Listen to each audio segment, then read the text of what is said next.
No one's a criminal mastermind on this scale. Shut up, John Bigfoot, you coward! You're the weakest individual I ever know!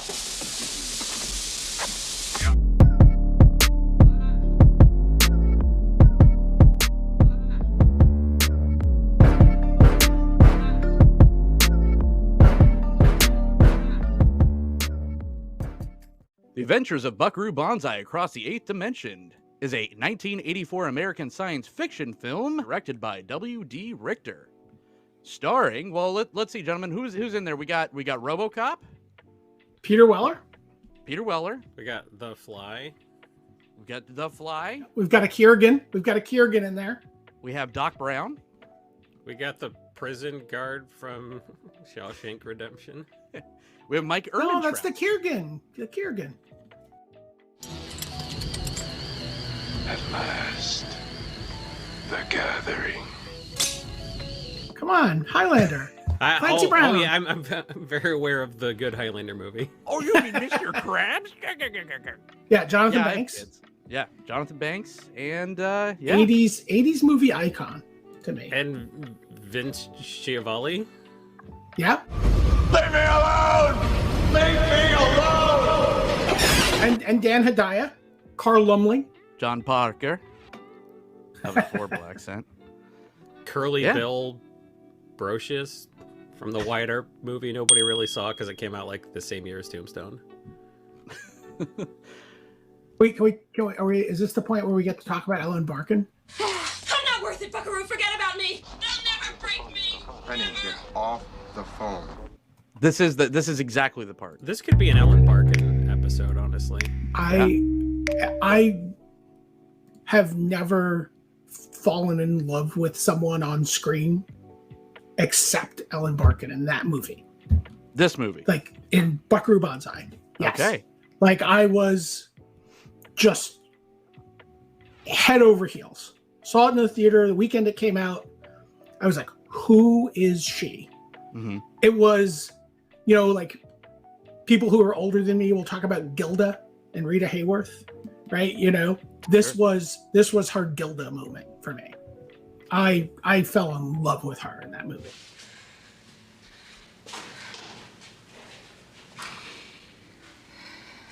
What do you want from me? Getting Shawshank Redemption mention reference in this episode. Well, welcome to the Cult of Films. I am John, the host. Today, as always, I'm joined by Jason Alt, back from the Eighth Dimension. Hi, Jason. Hi. Was I supposed? You always throw me something. You're like, no, Jason will have a funny riff, and no, I won't. You didn't tell me. All my favorite movie podcasts are bad at the intro, so it's right. Right. Yeah. You guys are doing great. We're one of the best then. Talk about one of the best. We also have a very special guest, Mr. Brian David Marshall. Thanks for coming on. Oh, my pleasure. Tell everyone that doesn't know what do you do? What do you do on the internet? Plug away, sir. I talk about 80s movies on the internet, but no one pays me for that. So I run a company called Interpop, which is a comic book publishing and digital trading card company doing Web3. So we're making NFT games and NFT comics. But if you want to argue with me about it, I'm there on Twitter, and I'm happy to tell you why it's okay. Probably not the forum for it right now. We actually brought you on to confront you. Well, that's all Yeah, right. this was just a trap. Right? Brian, we care about you. We're your friends. This is an intervention. The cameras are not on. It's called Planet 10. That'd be great. Can we do? What a great show. We should just scrap this show and do a new show. We should just do podcast interventions. Invite people on. They think they're a special guest, but really it's an intervention, and you just do the whole thing as a podcast. I like how you're volunteering for this, so you have a problem. Greg, No. I wanna run this. Greg, you're here to talk about the hat. Right. And then Greg goes, no, not the hat. And we go, yes, the hat. The hat. No one else is going to say anything. We're not here to talk about the Scarlet Pimpernel. We're here to talk about your Scarlet Pimpernel hat. Over to podcast intervention. And why you shouldn't wear it to Subway. I know we told you we were going to talk about 1930s radio romance dramas. But actually, we are talking about another movie from the 1980s. 1984, released in August of 1984 to kind of crickets. No one knew. Yeah. This was one that they kept, there was posters for, and there was marketing for beforehand in comic books. So Yes. there's a story that a young Kevin Smith, he found this picture, and it evoked a lot of excitement in a young Kevin Smith. And so he kept going to the local comic book store, and he said, do you have a poster for this? And they said, yeah, we're getting a poster. We'll call you and we'll give you one when you come back. And then he went to his theater, and he's just like, tell me everything about this movie. They're like, we have no idea what you're talking about. And so he kept going. It never came. The only reason that he knew that the movie was finally released is because that poster, they called him, that poster finally came, and he's like, oh, it's going to be in theaters. And he's like, no, it already came and went. It's done. So now you got to wait for video. So Yeah. that's how like hard this flew under the radar. And video wasn't even a thing in 1984. It was. Like, they really didn't want to make those tapes affordable because they didn't want people skipping the theater. Right. They just came out like 6 months later. Yeah. Like, Top Gun was the first tape under like $1987, and everyone was like, what? So But you just rent it and record it on EP, and you could get 3 movies on a tape. Sure. You just had to have 2 VCRs. You needed a second you needed a second VCR, or you needed a camcorder. Oh, I think that's what my dad used. Those I'm are the saying, high I'm quality. pretty sure a camcorder would work. Yeah. To record on that little mini tape and then put it back on it. Oh, I see. I get it. I thought you were saying that you're saying he would hook the camcorder. Yeah, up. you hook the. I thought you were don't saying point the camcorder at the I thought screen. you were saying yeah. he was pointing the camcorder. You plug it into the auxiliary input and then use the mini tape to. I mean, the camcorder would work. Mm-hmm. I guess. It would be like, those bootleg movies where there's like people in the theater. You hear people like, you see them go to the bathroom and eating popcorn, except it's like me in the basement. Like, Hey, stop! Please no. Stop. Please no. Please no.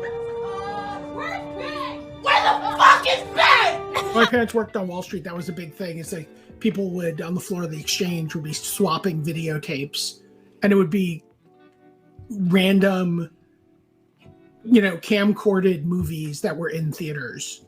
And that was bootleg, except once.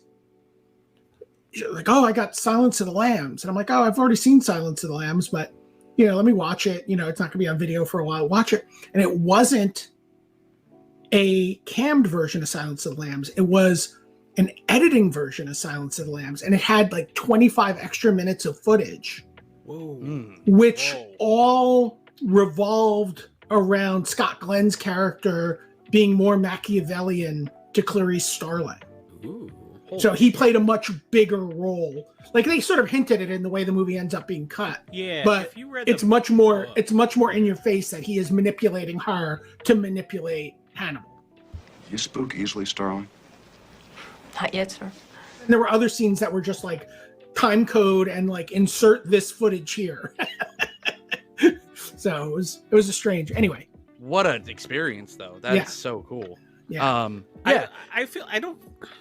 Maybe I am old. I don't feel old, but I definitely remember like that's how we got memes. Like in the early days of the internet, it would have taken like a long time to like download a video that you can just stream freely on YouTube now. So people were just like giving each other VHS tapes, and somebody had the Winnebago Man tape. Listen, I've got to give a clue here now. I don't want any more bullshit anytime during the day from anyone. That includes me. It's going to be very hot. It's going to be very uncomfortable for everybody. Want anybody yelling? We get anybody yelling around here anymore today, and then the shit is going to hit the fan. And they gave me that, and we wore it out. It was a copy of a copy of a copy of a copy, but like we wore it out watching that. And like that was, you laughed at a meme for 6 months because it was all you got.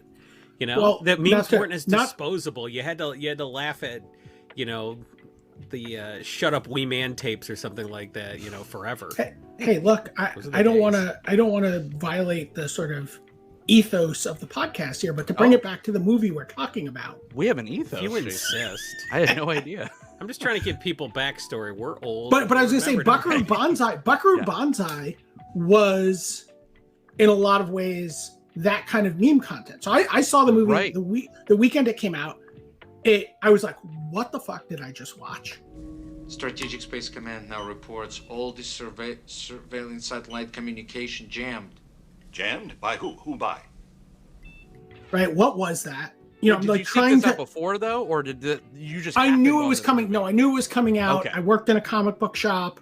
Sure. There were ads. There was a comic book adaptation that came out. There was a 3-part comic book adaptation. Mhm. Yeah. There was a novelization, which really gets into the World Crime League. That if you ever read it, it's very, very good. It's got a lot of backstory. I'm still waiting for that sequel.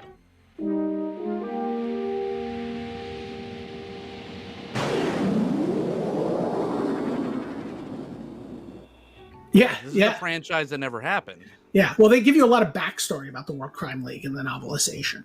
But so we went to see the movie, and then it came and went, and then I was like, "Oh man, does anybody remember that movie?" Nobody remembers that movie.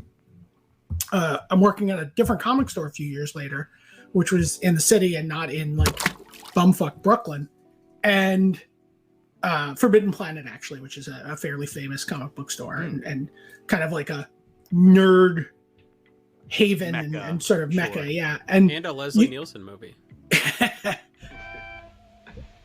What is it, Randall? And people were quoting this movie, and I'm like, wait, I know that movie. Laugh a while you can, monkey boy. I get that reference, right? Like Steve Rogers gift. And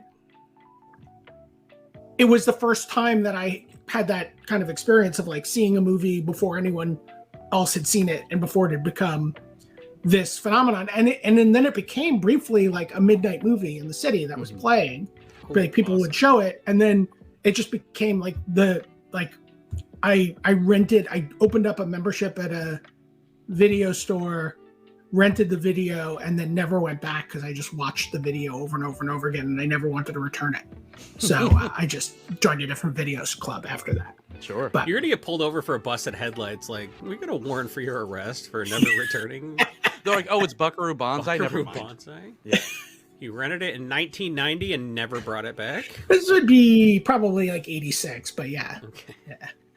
I think this movie came out the year Jason was born. I think the year after I was born. So sadly, it's not like we were anticipating this film when it came Never got out, to see or this we. in the I would love to see this in the theater. I would have loved to see this in the theater. Yeah. I'd love to just have an Alamo Draft House in town again in general, but like, would love to see this. Yeah, it was just such a weird movie. Like the, you know, it was doing these really big things. It was doing these really weird things. It was playing around with these ideas. You know, like Jeff Goldblum was someone. Did Into the Night had already come out or no? Well, he turned down being Egon Spengler for this role. Ooh, that was a good move. According to this morning's sample, it would be a Twinkie 35 feet long, weighing approximately 600 pounds. What would Harold Ramis have done? He just would have wrote or written it. He didn't want to be featured in Ghostbusters, but he kind of had to because Goldblum was kind of they went all in on him, and then that didn't work out. He would have been good though, but like, yeah, Harold Ramis. No, Into the Night came out. What did we know Jeff Goldblum from at that point? Did we just know him from like Annie Hall, from the one little bit in Annie Hall? The connection was he was in Invasion of the Body Snatchers. I called you here as a friend. Oh, you know, Jack. do you report certain things when you run into them, like contagious disease or a dead body in a place of business? Jack, would you let him look at it? W.D. Richter wrote the screenplay for that, so that's how he knew about Jeff Goldblum, and he kind of wanted. Oh, he also played Ernie Kovacs in the TV movie. Oh, right. Between the And he- Laughter. Yeah, and then he was in the Big Chill. The Big Chill was the thing that really the Big put him Chill was on. 83. Yeah, you're right. Yeah, He was yeah. before This. Yeah, okay. So that's why we knew him, and then it was just like weird, to see him show up and Yeah, because Rodeo everything he did clown before that gear. was like really bit parts. Like he was goon number 3 in Death Wish or something like Yeah, that. yes, he was. He was. He also had a TV show. He was 10 Speed and Brown Shoe. Yeah, he was in Which like was- the background of a bunch of movies. Like, hey, did you see him briefly in the background of The Right Stuff? But yeah. I don't know if this kicked off his career. I would say The Fly probably did that, but this Yeah, didn't suck, right? it was definitely The Yeah. Fly. Peter Weller has that thing where I think I discussed this on another episode where I like Eric Stoltz and James Spader. I feel like could be in all the same roles, but even though they play it differently, and I feel the same way with Peter Weller and Ed Wood, and I absolutely despise Ed Wood more than anything. I can't stand that guy, and so like I wish that Peter Weller was in something like Videodrome because then I would actually like it. But James Wood. James Wood. Ed Wood. I was like, I thought Ed Wood was pretty good. Ed Wood directed this, right? No. Was it his best movie? No. Cops! We don't have a permit. Run! I had you guys really like, what the fuck is he talking about? Yeah. James Wood sucks. Oh my god, Yeah. Goldblum and Videodrome would have been so good. Oh, that too. But I wish he would have worked with Cronenberg a lot more. The Fly was perfect. But Peter Weller worked with Cronenberg. He was in Naked Lunch. Yeah, Naked Lunch was a great movie too. Peter Weller was in everything I liked. Like he was just so good, and he had that like he was kind of the opposite Goldblum, where Goldblum was just like, hey, you know, just like really kooky, yeah, like a flamboyant, and Weller is sort of a deal. Yeah, total straight man. He's like Nick Cage on downers. Buckaroo, President's on line 1, calling about is everything okay with the alien spacecraft from Planet 10, or should he just go ahead and destroy Russia? Tell him yes on 1 and no on 2. Which was yes. But it just worked so well in this film and in everything he did. He was a perfect Murphy in RoboCop, and he could work with these crazy ass directors like Verhoeven and stuff, and just be. He was like a blank canvas. But oh god, who else is gonna play? What is he? He's a scientist? No, he's a history professor. He's a history professor. What else is he? A rock star. Oh no, you're talking Buckaroo The Banzai. character. I thought you were talking Peter Weller. Peter Weller is a history professor. Did He you know is, that? and an actual musician. That's why he got to do all the music parts in this film. But And I think that was my favorite part of the movie was how popular Buckaroo Banzai was. Mm-hmm. Because they didn't explain it to you. They're just sort of like, Japanese dad, you got it. And so just like there's a Buckaroo Banzai arcade game. Everywhere he goes, people are like, holy shit, that was Buckaroo Banzai stealing that motorcycle. Like it was so cool how he was just like the most popular guy on earth. So if you read the novelization, right, it really comes across that they were trying to make him into Doc Savage.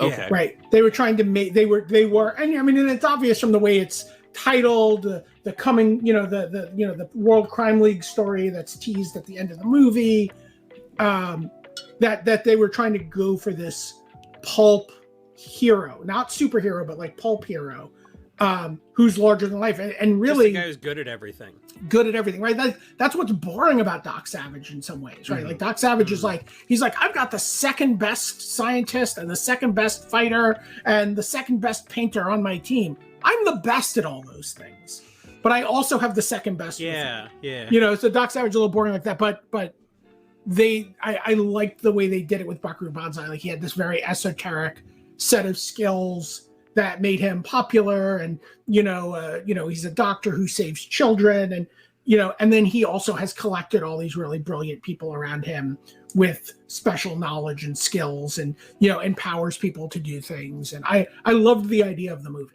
Right? Yeah, he created a whole institute. Like that was the cool thing about him. I think the coolest thing was that he just was crime fighting created that Beatles. institute to get all those smart people together. But then he was like, "Oh yeah, but we still need to keep the lights on. So let's tour as a band, playing shitty dive bar. Like I'm the most popular guy on earth, but I'm playing a dive band for 30. Oh god, what are they? For 30 people. I love it. What do they call the type of music they play? I think it was jizz, right? No. Syncopated music. They talk about it being syncopated music. Right. I don't know if that's I don't think that's in the movie, but they talk about it a lot in the book. Well, I think one of his best, talking about Peter Weller, the best ideas too. He's just like, yeah, I'm gonna be Doc Savage, but what if Adam Ant was playing Doc Savage? Yes, that was perfect. It was such like a cool like stank on it, and it works so well. And it is. It's like, what happens if like John Lennon or the Beatles were also like crime fighters? No, that should be your tag for the episode. What if Adam Ant was Doc Savage? Yeah, like that's perfect. And we're done, ladies and gentlemen. Yeah. Good night. Gonna go watch football. But I mean, however great Goldblum was and all them were, I mean, I think people mostly, and maybe that watched it later in life or watch it more so now, are really talking about John Lithgow's just batshit crazy performance, because he feels like he's in a different movie. Was just a random guy they found on the set. No, he was a tailor. He was a tailor on the set. Yeah, and he just like had this accent. And Lithgow's like, "Teach me." Yeah. Where are we going?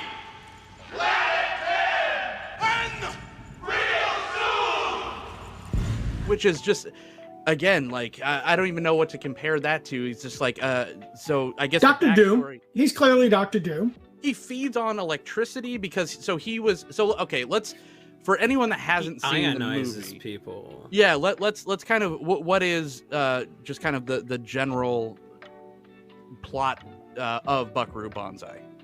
Brian, you want to give Sure. So Buckaroo Banzai, world famous scientist, surgeon, adventurer, and best-selling syncopated musician, and the Bonzai Institute are preparing to take a vehicle through the 8th dimension with the help of the oscillation overthruster. I have not watched this movie in preparation for this or consulted Wikipedia. I saw it this morning. So you can tell me if I'm off, if my memory, I haven't seen it probably in a year or so. But the technology was perfected by Dr. Emilio Lizardo. Well, it was Buckaroo Banzai's parents. Right. Emilio Lizardo, and then a member of his team, and Professor Hikita. Professor Hikita, right? Robert Ito, the actor. And they, there had been an accident with the overthruster in the past, which had I'm telling this a little out of sequence, but had put Emilio Lizardo halfway through into the 8th dimension, where some red electroids had entered his body. He did not go through the wall.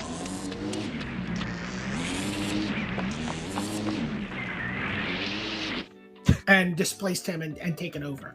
And what are red electroids, Jason? They are the enemies of the black electroids. That's perfect. Yeah. Not an allegory for anything, right? He's just like, yeah, they're basically the rednecks of this. That's what they John Lithgow said, that the director told him. They're just like, just be racist and xenophobic and everything. And that's how they basically played him. Call people monkey boy, but like it means all humans. Yeah. Right. So that's I think the line when I was at the store and I heard someone said it's not my damn planet, monkey boy. And I'm like, oh my God, you've also seen Buckaroo Banzai. Oh my God. Right. Like this was a moment for me. Right. It was and they're like, all wait. No, and then they ran away and then you figured out they were actual red lectoids. They were all named John. That should have been all named John. Yeah. Yeah. And so years later, Buckaroo Banzai picks up the research of his parents, who were mysteriously perhaps killed by the World Crime League, but does not play into this movie. Right. Played by Jamie Lee Curtis. That was in a deleted scene. Cut from the movie. And actually, if you watch the widescreen version of the movie, there's like, you can see a picture Photos of Jamie Lee Curtis. And I was like, what is that? Right. They never explained it. They had so many people in this movie that they cut Jamie Lee Curtis. There's one of the things I love about the movie is I feel like there's so much stuff that they never explain. Like it is such a richly built world, and it has so much backstory, and there's just things for you to pull at in all these different places, and different like rabbit hole. Oh, if you go down the comic book rabbit hole, there's some stuff that was still in the movie that made it into the comic that then got edited out. This feels like picking up issue 55. Well, yes, the series, and but like you can do that. People are so afraid to pick up no more origin stories, that they man. keep rebooting. They're like, it's Spider-Man, Amazing Spider-Man 987, but actually it's 2. Yeah, no more origins. No more origins. Let's just go. If you pick up a comic book, you're like, okay, here's the story. Once I like figure out who Spider-Man is, great, I got the whole story. So they just throw you right in the middle, and you're like, who's that? Who's that? But like, it doesn't matter. The first do a Fantastic thing and just watch them do the thing. The first Fantastic Four comic I ever read, I picked up as a kid, and it's like, is the Fantastic Four no more? And I'm like, what? Who are they? What do you mean? Who are the Fantastic Four? Why are they breaking up? What is this drama? Let me read this comic. I'm in. Is that when Professor Mr. Fantastic slapped his wife? Oh my god! I don't even remember the context of it. It was like probably Buscema, Rich Buckler era. So it's like some 70s comic. So probably. What going back to the movie, what I think this is Earl Mock Rauch's hubris saying, "This is my A New Hope." It's exactly episode 4, right? Because it's his MCU. No, it's his MCU. Well, but it's like if you started the MCU with Avengers 1. Yeah, this is jumping right into the middle of the saga, saying, "Here's all these fantastic characters. Would you like to know more?" Essentially, and even to the very end of the credits scene, it's like Buckaroo Banzai. It will be back in, and they named the damn sequel before they even had any funding. Well, so did History of the World Part 1. Sure, well, that was they really thought that this was going to be the next big thing.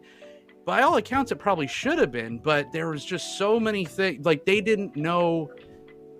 It was just such a genre breaker and bender that no one can market it. They were asking the actors, they were asking Goldblum and John Lithgow if you were marketing this, if you were the producers, what would you guys do? How would you do? They're like, it sucks that all they knew how to do was make a good movie, and that is the least important part of making a successful film. Sure. I would argue that it is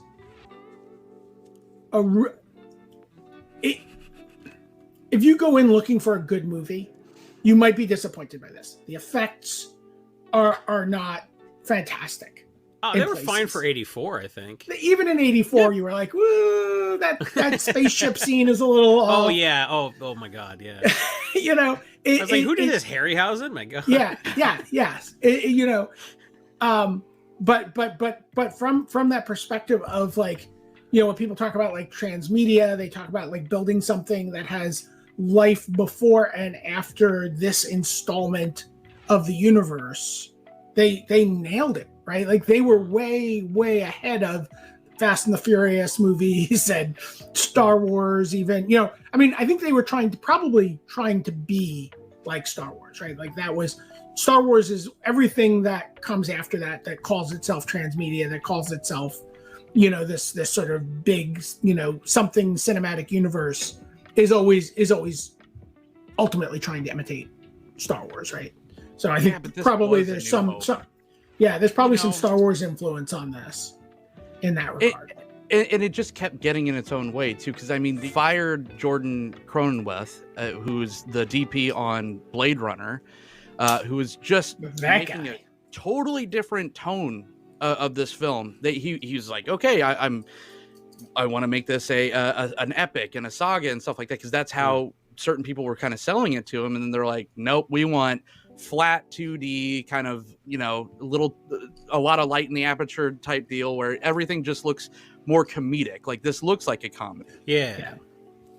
Oh my God, Blade Runner, it was such overkill. That opening shot, they just put the camera on a track and just lit that miniature differently.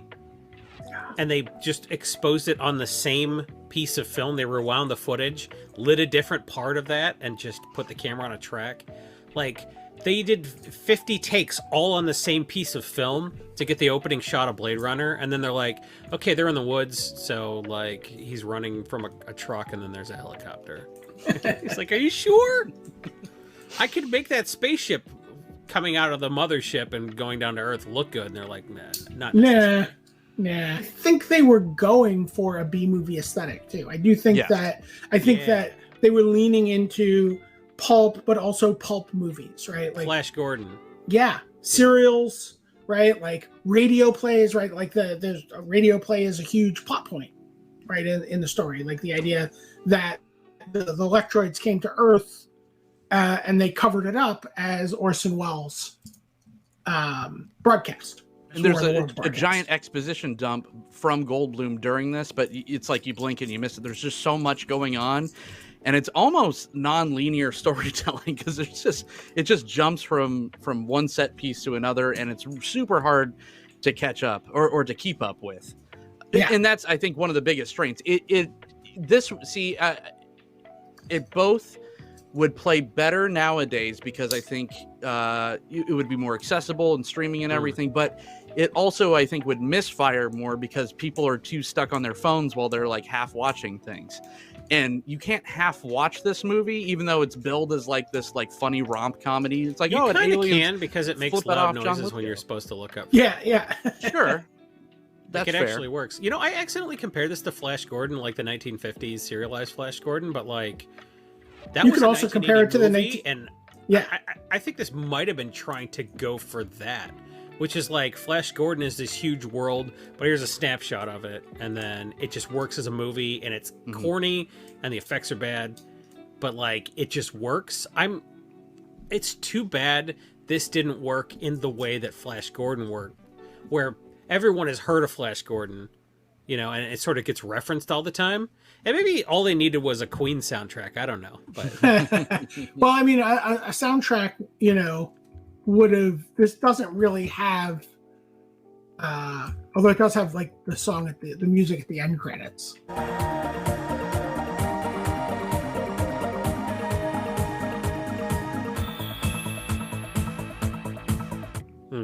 Oh my God! You know, when they're all walking in the reservoir, oh my God! Yeah, they're all walking to Uptown Girl, and then they couldn't get the rights to it in time. Oh my God! Is that what happened? That's exactly what happened. They were literally playing Uptown Girl on loud. I swear to God, they were playing Uptown Girl on loudspeakers in the Los Angeles Aqueduct or whatever they're walking. And so you like play Uptown Girl, and you can see them moving to it, and that's it's insane. Not that. It's not that. Yeah. I bet she never had a backstreet guy. I bet her mother never told her why. Oh, I can't believe Uptown Girl came out in 1983. I thought it was later. The window from Billy Joel being okay to being really sucky is a lot shorter than I thought it was. Yeah. Oh, okay. So you didn't like Glass Houses then? Get out of here. Oh, I love Glass Houses. But Uptown Girl is, you know. Yeah. No, not good. Very famously, that's this movie it was a whole gag in Step Brothers. It was like, yes, you only play the shittiest era of Joel. It's my favorite joke from that movie, actually. 80s Billy Joel doo-wop sucks. Hey, listen, motherfucker, we only sing 80s Joel. So take your skank hooker wife and get the fuck out of here. Please up from the stranger. We only do 80s Joel tunes, bud. Get your skank whore wife out of here. Yeah. But that just sums up the movie, right? It's just like everyone was making a different movie half of the time. But that's what I love about it, right? Is that it also just feels like somewhat extemporaneous in places. It doesn't feel overly memorable, managed and massaged and you know, just worked to death, right? Yeah.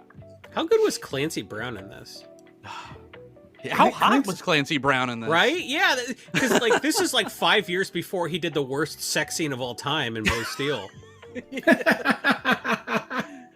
Yeah. Clancy Brown and Jamie Lee Curtis also in this movie. What year is 1990? I think, right? No. I was thinking about what year is Highlander. Highlander's what? 86? Highlander. It was 88. It is 86. It's 86. Oh, okay. 86. I was guessing. Yeah. I can tell what years movies were released by who I was friends with or dating at that time. Wow. And saw the movie with.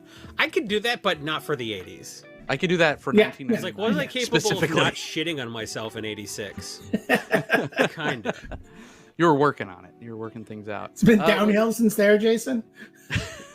Oh, that's a good point. Am I capable of not shitting on myself now? Not always. Not always. Very trusting. Brian, I promised we would talk about Ellen Barkin. So, and that's one of my favorite scenes in the movie. It's almost like a Better Off Dead kind of surreal moment because she's sitting there singing to her, and she's drinking straight out of the bottle. And you see spit string and crying. She puts a gun to her head, and it's just like he doesn't address it. So good. And then he goes to visit her in jail, and you know, there's all this like weird connection, like because he used to be married to her twin sister, who was also killed by the World Crime League, I think. But like, is that a compliment? It's really weird. Beautiful that he's. You know, I used to be married to your twin sister before she was murdered, and I feel like it's kismet. And she's like, it's okay. We didn't really, me and my twin sister didn't really know each other. Wife. I'm not just to back up your wife that you can be like, well. So that's funny. I was going to say the movies that we're going to talk about today, from the era they're in, are really unusual in that I don't feel like they are problematic in under a modern lens. But maybe now you're telling me that a lot of stuff from that era. Revenge of the Nerds. Yeah. Yeah. Uncomfortable. Yeah. I mean, this seems pretty wholesome as far as that kind of stuff now. Yeah. Where some some people died, but like some people got shot and there was like no blood. It just wasn't a gory movie. They get shot with little little tiny vertebrae huggers. They're like little face huggers. I think conversely, it was actually more prescient than it probably even wanted to be, where it's like, the red aliens are again infighting against the black aliens. And I mean, it was just, I think they were saying a lot with the commentary, or at least that's where we've gone as a society nowadays to what, unfortunately, we made this more prescient, right? Like, we've learned nothing since Buckaroo Banzai. We learned nothing from a movie nobody saw. Exactly. It was staring us in the face the whole time. If we don't learn from history, we're doomed to repeat it at midnight in a theater every Friday. If it was a snake, it would have bit me. Right. Yes, I'm trying to quote the movie so hard. I saw it this morning. I want to show off. There's just so many. There's so many things. But Penny Pretty, who is Ellen Barkin, there's a rumor that the twin sister Peggy Bonzai, the ex-wife, aka Peggy Pretty, was murdered by the main. I can't pull his name right now, but the main bad guy from Big Trouble in Little China. And it was, those two worlds were connected. So the director of Buckaroo Banzai wrote Big Trouble in Little China, right? Yeah. So what? She was murdered by Lo Pan. Yes, that's it, Lo Pan. I mean, he was nominated for an Oscar for best writing for Brubaker. Oh wow! And this was Robert Redford prison movie, Brubaker. Yeah. Second movie. This was his debut film. Can you imagine? Yeah. And he only directed Late for Dinner after this in 1991. Well, didn't he write Invasion of the Body Snatchers too? Mm-hmm. Yeah, he did a lot. He did a lot. He was mostly a writer in his career. Yeah. It shows. No, I'm sorry. Directing is That hard. was just such a generic heckle I couldn't resist. No, but it does have a little bit of that Mystery Men vibe where it felt like the director wasn't in control. Yeah, well, I mean, it's a big cast. A lot of people who went on to be fairly big stars were probably big personalities. Yeah. I'm sure John Lithgow is pretty, got his way of doing a scene, and Peter Weller's probably pretty chill all the time. I think I want to hang out with Peter Weller. I definitely want to drink with him. I saw him not chill is when he and John Lithgow were being interviewed on stage at a college from Kevin Smith, and one of the audience questions was, at what point of filming Buckaroo Banzai did you guys regret making Peter Weller fucking lit up. He's just like, at no point. And I hate the air suckers that go and they look back on their career and they make excuses and blah blah blah. He's like, no, this was the most fun that we've ever had. This influenced so much shit. He's like, you wouldn't have Men in Black if it wasn't for this shit. Yeah. I'm like, you know what? You're fucking right. Yeah, and that's another indie comic movie. I'm talking about Mystery Men. I published that comic. Ooh. Drop the website. This is your opportunity. Well, it's long gone. Not. Oh yeah. I published it like in the 80s. Oh, published it before it came out as a movie.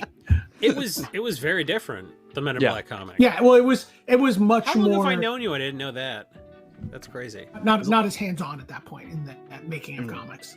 So not something I have some huge emotional attachment to, but just kind of a funny thing to bring up on a podcast every now and then. Absolutely. Who would you guys recommend this movie for nowadays? That haven't seen it. Someone that hasn't seen Buckaroo Banzai. I recommend, honestly, if you love Earth Girls are easy. I think everyone should watch it, and you're either going to love it or you're going to have such a visceral reaction that you'll always have something to talk to me about when you see me. Solid parts of this rock, the neutrons, quarks, protons, and electrons, comprise only about 1/4 of its total volume. How many zeros is that? Quite a few. Because you'll be like, you made me watch Buckaroo Banzai, and it was fucking terrible. And then we can argue about it. So I recommend this movie to everyone. So John and I, independently of talking to Brian about this, this has been on our list of movies for a while, but we wanted to get the right guest for it. Oh, yeah. So we just kind of sent you our list of stuff that we've been kicking around, and you were just like, that one. So yeah, we knew. So this is a movie I've always loved since I first saw it. So now, let me ask you, because I know I saw it, like I said, I saw it when it came out in a theater, but you were, being born at that point.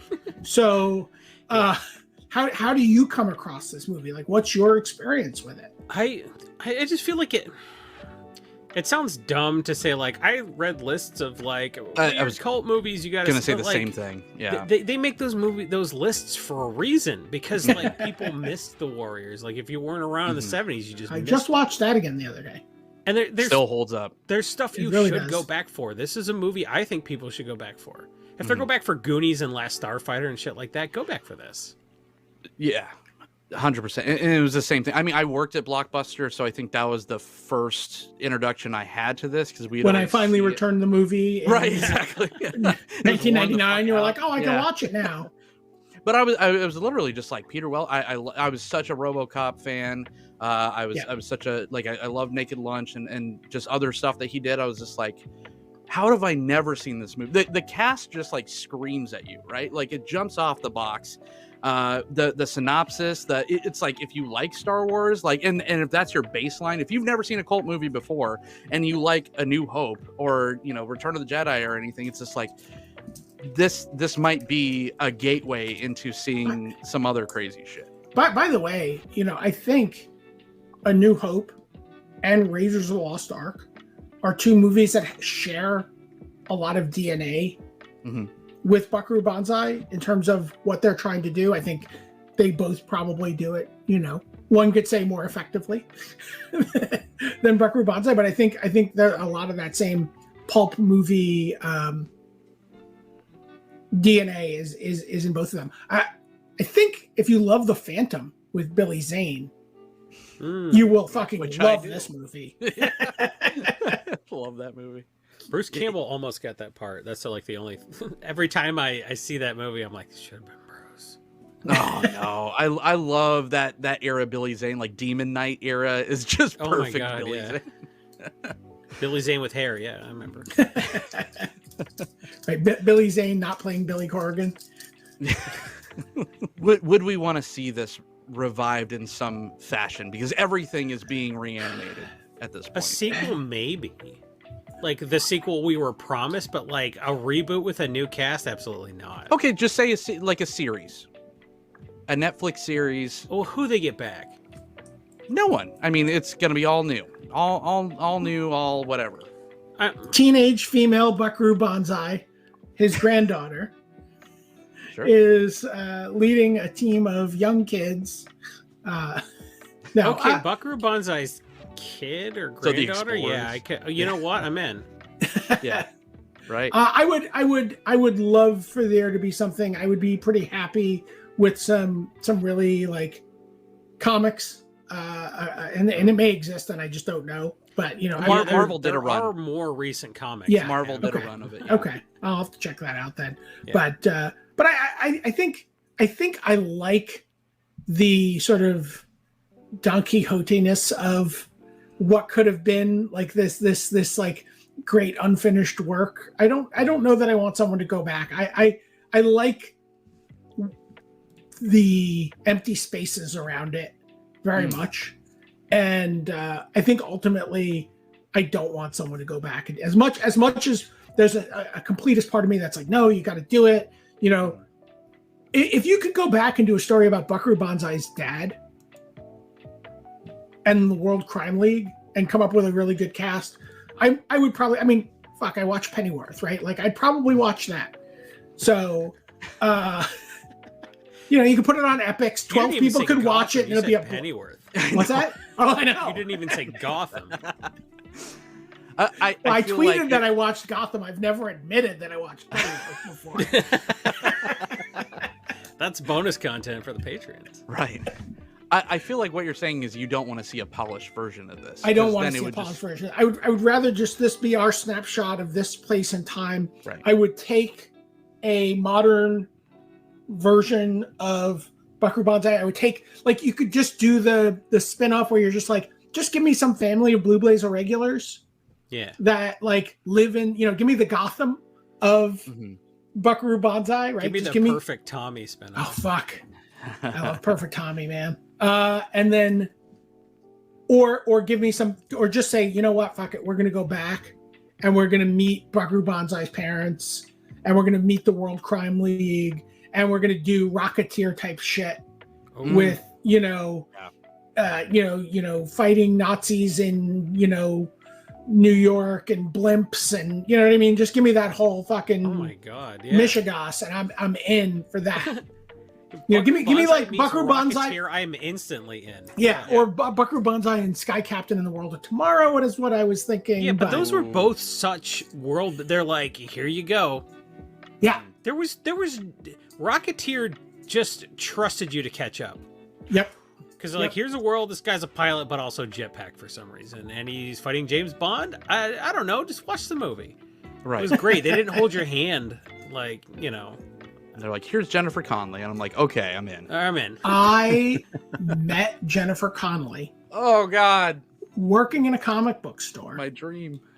She walks in, stunning, right? Just absolutely stunning. And she's like looking for comics. And I'm like, can I help you? And she's like, yes. I'm going to be playing Betty Page in the Rocketeer movie. Whoa. Insane. And, brain ceases to operate. But she's like, can you just, I'm just looking for some research. And I was able to show some Dave Stevens work, some, whatever stuff. But yeah, just, there's no good story here, other than that's not a bad Jennifer story. Connelly. Met Jennifer Connelly. That's great. Yeah. Did you tell her not as good as my my Tim two Robbins people story? Who liked career opportunities? Right. Which one's career opportunities? Oh, with exactly. Frank Whaley, when he was at the Target. He worked Target overnight, and Jennifer Connelly's character was. Like, it was because it had a bad soundtrack. It was John Hughes. It was John Hughes. Wow, John Hughes' worst movie. Well, allegedly. I don't believe Allegedly. I liked it. I've seen this poster. Yeah. Yeah.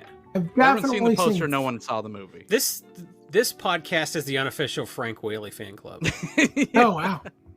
Until he responds again to one of my tweets, and then the podcast is over. Then we just roll up the side. John will just die happy if Frank That's Whaley acknowledges him a second time. Senpai, notice me again. Yeah, that's weird. All right. Any more? I mean, we could talk about this. Could be a 2-hour podcast on Buckaroo Banzai, but I think we got to call this one to a close. But all of us are saying, see it. If you haven't seen it, right. see it. Yeah, it's so accessible. I think if you really want to have fun, do a watch party. Watch it with some people. Get on Zoom, or get in a Discord and watch it, or better yet, get together and watch it. And I think you'll have a really great time with it. It's fun. There's lots of little lines in it. Yeah. It's very quotable. Hey man, nice pink jacket. What's in the big? What's with the box? watermelon? Yeah, why is there a watermelon there? Don't worry about it. Where are your? I'll tell you later. What, is he making fun of me? Yeah, I honestly think use more honey. Find out what she knows. Half of your friends will like this, and half of your friends will like it ironically, like it's a shitty movie they like to laugh at. And guess what?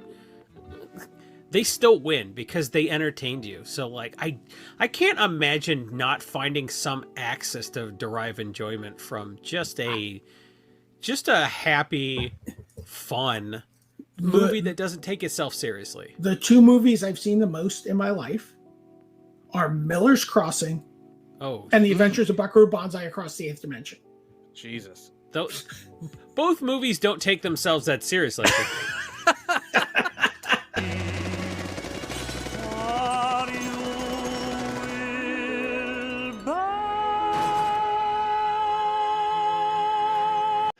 Jeez. I was actually going to give Jason a little credit here because I feel like this is the same kind of tone as one of his favorite movies that I can't stand, Hudson Hawk. Oh, I love Hudson Hawk. But I don't understand why I love this. This is a 10, and that's like a 2 to me. I don't understand either. I don't get it. You didn't get Hudson Hawk? You should watch it again. It's clearly the answer. Just keep watching. It's Peter Weller and Bruce Willis. I think that's the story for me. You just got to watch Hudson Hawk again. All right, I've got a question for you. You guys have seen a lot of.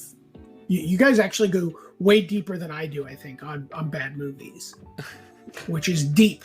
That's that's the abyss. Yeah. So I watched a Peter Weller movie the other day that I had never seen, never even heard of. I don't remember it. I'm going to tell you his co-star. I want to see if either of you can name this movie without IMDbing. Oh, IMDb. Okay. Okay. I want to just see if anyone else has heard of this movie. Jesus. It's Peter Weller and Laurie Singer. Oh, 80s? I think it might be 90. Let me check. I feel like it's 50-50, but it's not 50-50. It is not 50-50. I loved 50-50. It came out 1 year after 50-50. It's either... Jay, do you have it? I feel like we're back on that trivia I show. know. God I damn it. kind of, just from looking at his IMDb, I know kind of what came out. Yeah, it's Like Sunset Grill. Sunset Grill? Yeah, has anyone ever seen this movie? I've heard the Don Henley song. No, I haven't seen Sunset Grill. I don't think I have. At least, yeah. It is just like a very weird, like Lethal Weapon-y tone. It was like trying, it's one of those movies that came out where it was trying to be Lethal Weapon. Like it's trying to be like a drama, comedy, action movie. And the thing is, and it's also got Stacy Keach and John Rhys Davies doing what sounds like it's supposed to be an Irish accent, but we're not really sure what it is. It looks almost like the James Woods, Michael J. Fox thing. My God, look at that mustache. Hard Time. Yeah, But here's the thing. Even in this like terrible movie, right? It's not good. Yeah. He's fantastic. He just puts in an honest day's work throughout the whole movie. He's great. He was so good at what he was good at, and that was just being cool and likable. And I think that he got overshadowed, especially in that era, because of like zany Nick Cage and overacting James Woods. It's just like it's just like Tom Hanks and Michael Keaton all over again. Yeah. Yeah. Tom Hanks was up for this role too. Of Buckaroo Banzai. Oh, it's Sunset Grill? Yeah, exactly. I'm glad that they picked Peter Weller. Tom Hanks as Buckaroo Banzai. That would have been a wacky Buckaroo Banzai. That was like overstated. That was like a decade before he decided to get serious. That was Bachelor Party Tom Hanks. That is our thoughts on the adventures of Buckaroo Banzai across the 8th dimension. Hopefully we'll get a sequel. Man, that title just rolls off the tongue, doesn't it? But it really does. Hopefully it's a good sequel. It's not directed by Kevin Smith or something. I don't know. I don't want to shit on Kevin Smith. That's Jason's job. But where can everyone find everyone on the internet? Thank you again, Mr. Brian David Marshall, for joining us on this one. Yeah, I'm just like talking about like this is how I ended up on this podcast, right? As I just was talking about like random shit from 80s movies that I was rewatching on Twitter, and you guys were like, "Oh, you should do an episode of the podcast with us." So. If you like that kind of content, along with some amount of alcoholic beverages, food, and Mets highs and lows, you're underselling at Top 8 Games. You're way underselling BDM Cocktail Twitter for sure. That's true. It's its own impetus to give Top 8 Games a follow. I've been in the business for a very long time as my day job, and I'm super impressed by everything you post. So I'm like, oh, okay. Are you a bartender? I food and beverage, and I sell booze for a living. Oh, okay. But yeah, we'll have to talk shop at some point. Absolutely. Jason Eleanor Alt. Where can everyone find you? Jason E. Alt on Twitter. I've got a link tree, so you can be like, oh, this guy does a little bit of everything except like a big boy job using his college degree. Awesome. That's the dream. It's the dream. It's the dream, baby. I am John the host. You can find me on Twitter at John the host. You could also follow this very show at The Cult of Films. You could listen to this in podcast forms on all your favorite podcasting sites like iTunes and Spotify. Leave us, pieces of watermelon or, Billy Joel songs that I can't use because then it will get demonetized on YouTube. So thanks for watching. Get the rights to something from River of Dreams, probably. That's it. We will see you in the 8th dimension.